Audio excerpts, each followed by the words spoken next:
MAGA is a cult. Donald Trump's followers have had their brains rotted so much over the past decade that no matter what he says, does, or believes, they will always fall in line. That bond is unshakable. Until this week, because the Jeffrey Epstein scandal rocking Donald Trump's White House to its core is a breaking point we never saw coming. Through insurrection, through promises made, promises broken, MAGA always stuck by their guy until this week. And it is blowing up in Trump's face like we have never seen before, because after he exploited a conspiracy theory for political support, telling lie after lie about his relationship with Epstein, it has all come back to bite him now in the most public way possible. Because at Turning Point USA, an event Donald Trump attends, BOOS rained down on him in the most delicious way that we're going to get into. But before we do, if I could quickly ask you to leave a like on this video, and if you haven't already and you enjoy our channel, to hit that subscribe button. It goes a long way in supporting the work that we're doing on this show. Now, before we can see Trump get booed by a crowd full of MAGA supporters, I want to start with a clip that really shows how upset his base is. If you were in the Oval this morning with the president before he left for Kerrville, Texas, give me your top 3 things that you would tell the president of the United States that, coming from a young person in the base and a dedicated worker and follower of his, that you feel he needs to do right now. We need to enforce the laws of this country. And, you know, like you said, Steve, there's no better question than who rules America. It's not the people. So we need to obviously have the declassification of the You don't Epstein think files. Donald Trump, as president, you would tell Donald Trump in the Oval Office that you think there's an open question with him as commander-in-chief and doing all he's doing? You would actually tell Trump you don't know, you question who rules this country? I definitely would, because it's a blackmail ring, and anybody who wouldn't is not paying attention. Simply put, Epstein himself said that he was best friends on the stand with Donald Trump. So anybody who thought that these files were going to get just declassified because we pressured him enough or you voted harder enough is just lying to yourself, frankly. Do you agree with a special prosecutor has to be an independent special prosecutor has to take over? Do you believe that DOJ and FBI right now, with the guys who are all close to, Pam Bondi, Dan Bongino, Kash Patel, do you think they have any credibility left to pursue this? No, and I'll tell you exactly why, Steve, because in 2016, we trusted the plan with Trump, but now Trump has become the deep state. The exact thing we voted him in. Why do you say he's become the deep state? What is more deep state than covering up for pedophiles? Why would you go to that island? Why? Tell me, why would you go to that island? Why would you go on the plane? Why his top donors? Sorry. Okay. Why are his top donors neighbors? Anybody agree with that? Saying that Donald Trump has become the deep state is the first time I have ever agreed with a MAGA cultist. It couldn't be more true, except for the fact that he has always been the deep state. Donald Trump positioned himself as an outsider. The billionaire was an outsider. The guy who was already elected president was an outsider. He was not an elite. It's always been BS. But they've always been in this MAGA cult-like mindset where their cognitive dissonance got in the way of them being able to see that. Clearly, that's shifted. But not for some, though, because Megyn Kelly tried her best to shift this crowd in favor of Donald Trump right before things got really bad with a different Fox host. No, we all have busy lives, and President Trump has a busy life, and I don't think he realizes how much he's humiliated the administration. This is a self-inflicted wound. She caused it. Again, I have nothing against Pam Bondi, but if you want to look for the villain in this story, we have found her. I mean, she is the person who's she's either lying now or she was lying then. There's no two ways about it. And if you accept... Brian Tyler Cohen put it so perfectly, and we checked out a clip of him earlier today saying that Pam Bondi is not a plausible scapegoat in this scandal because Pam Bondi is simply an extension of Donald Trump. She will do whatever he wants and whatever he says. So if you're mad at Pam Bondi for covering up the Jeffrey Epstein scandal, you're mad at Donald Trump. Hate to break it to you, MAGA, and they hate to see it, because at Turning Point USA, when Laura Ingraham asked the crowd, kind of stirring the pot, how they felt about Trump's handling of Epstein, the boos just rained down. And I want to take a look. How many of you are satisfied? You can clap. Satisfied with the results of the Epstein investigation? Clap.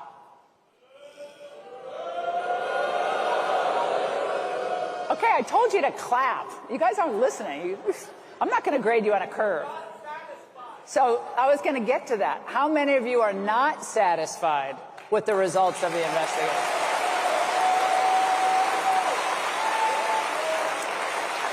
I could watch that clip all day. They are furious, and they should be. Again, they should have been furious when Donald Trump tried to overturn an election and then, sent a violent mob to the Capitol to try to take out the vice president and members of Congress. Maybe that should have been the breaking point. But I'm glad that we found one, and I'm glad that we can take advantage of it. We can capitalize on it. And we can talk about something that I think is an underrated part of this, that Donald Trump isn't playing into a conspiracy theory. He is directly exploiting it and exploiting the victims. Donald Trump isn't saying we didn't land on the moon. He is mocking and making a plaything of the stories of countless victims who have had their lives destroyed or ended by this evil man. And he doesn't care because he's done the same and will continue to. And MAGA is starting to come to that realization. And so are those in Donald Trump's White House, whether because they actually believe that they need to get to the bottom of this conspiracy or they want to maintain their gravy train and stealing from the MAGA base. The fights are happening. And Ari Melber broke that down right here. This is truly unusual breaking news. You know the breaking news animation. You know sometimes the news is big, significant, serious. This one is unusual. A major escalation in what is increasingly a kind of political, quiet, peaceful civil war, but a civil war of political proportions for MAGA over these Epstein files. And it's roiling the Trump administration at quite literally the highest levels. Sources detailing the ongoing clash over a fight that could cost someone their job. Trump's Attorney General Pam Bondi clashing with the FBI number 2 official Dan Bongino. As everybody who follows these kind of stories knows, technically the AG oversees the FBI, but if you remember Comey or other strong-willed FBI officials, when you're at that number 1, number 2 level, they sometimes fight with the DOJ. Sources say Bongino is so upset about all this, he's saying maybe he'll just leave, which would be a very quick tenure, by the way, and he would be leaving in a sort of protest or criticism of Bondi's handling of the Epstein files. Other outside agitators, including Tucker Carlson, saying she's lost confidence, maybe she has to go. He was not at work today, reportedly. Sources also say Bondi and Bongino got into a heated clash Wednesday in a high-level meeting with him, her, FBI Director Patel, and Donald Trump's number 1 person who tracks all this stuff and makes the big staffing decisions, Susie Wiles, the chief of staff, who, of course, also ran the Victoria's campaign. Axios has a report on this where Pam says her piece, Dan says his piece, didn't end on friendly terms. Bongino left angry. And you don't need to be a scholar of reporting or Watergate level intrigue to know somebody in this small meeting is leaking this stuff to Axios if it's true. A source close to Bongino saying he ain't coming back. Out of control furious is the other quote. This destroyed his career. He's threatening to quit and torch Pam unless she's fired, said someone who, again, according to that reporting, spoke with Bongino. By the way, hire podcasters and right-wing media figures to run major parts of the government, and you may find major parts of the government are being leaked on and run like another piece of podcast content. I'll come back to how some of this does swirl around MAGA content. Other parts of it, of course, are serious when you think about the victims in the original Epstein case. All of this, though, occurred because the DOJ has fallen short of the pledges that people around Trump, including Bondi, made. There were many questions about the Epstein case. From the moment of his in-custody death, this news program, for example, has reported on those questions. There are some suspicious details. This news program has not done what a lot of the internet and MAGA right-wing sort of circles have done, which is assert without evidence what maybe happened and then wait for the government to confirm it. Now we're seeing significant backlash from MAGA, probably some of the loudest against Trump since he took office. Journalists, other people following Doge and Musk may be reporting one set of problems to the administration, but on the right, this is the big problem. All of this is because it was partly stoked by the very people who now say nothing to see here. They stoked this conspiracy which imploded on them. Epstein's clients? Will that really happen? It's sitting on my desk right now. In Epstein's case, it is incredibly disturbing. We have flight logs, we have information, names that will come out. What names are in there, man? You understand how many powerful people probably want this thing to desperately go away? The FBI airmailed into that operation and said, this is not getting out. Because they do that because they this is another government gangster operation. Seriously, we need to release the Epstein list. That is an important thing. Release the list. That's the now vice president. The list's on my desk, the attorney general. The government gangsters, quote unquote, are in charge of all this stuff. The problem is they caught the car. All those people talking up that way now have the goods. They're in the government. They used to be pointing their finger. They found it pointing at themselves, like many an old internet meme, and it's blown up on them.